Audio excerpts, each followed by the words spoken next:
An interesting few days in the standoff between South Korea, the United States and North Korea, with all sides walking on eggshells to avoid abandoning denuclearization dialogue even after North Korea's recent short-range missile launches.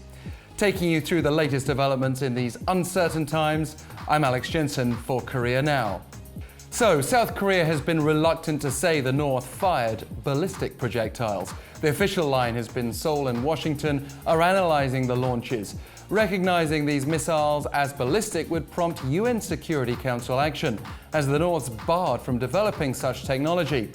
That said, President Jae-in did appear on television just hours after North Korea's second round of launches last week. During an interview with public broadcaster KBS, he issued what might be considered a low-level warning, saying if such behavior is repeated, it could make the current dialogue and negotiation phase difficult.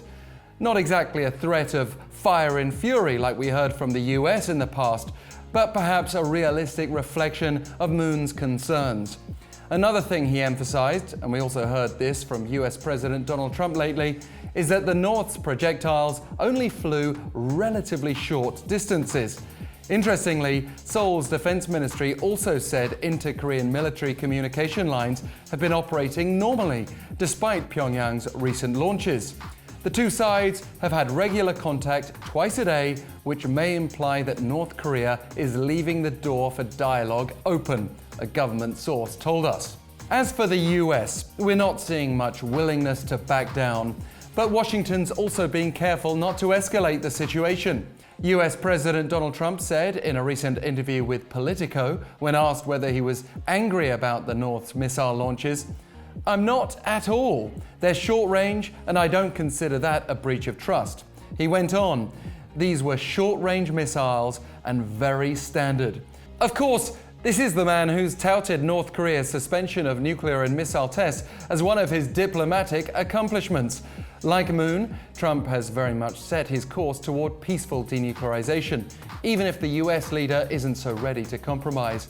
And that point was underscored by his Secretary of State Mike Pompeo when he met with Russian Foreign Minister Sergei Lavrov this week. Pompeo said the two countries agree on the goal of North Korea's denuclearization.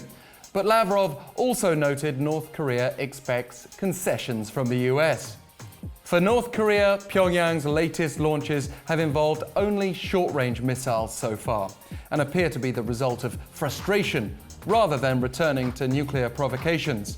We can see that frustration in other ways too.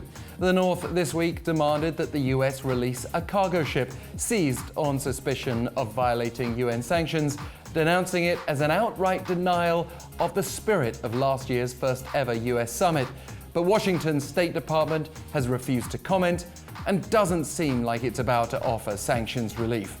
Trump did recently offer his approval to South Korea if it wants to provide food aid to the North, and that's something the nation urgently needs according to the UN World Food Programme. But that's not appeased North Korea so far, as Pyongyang's state media has repeatedly called on Seoul to pursue deeper cooperation without relying on American support.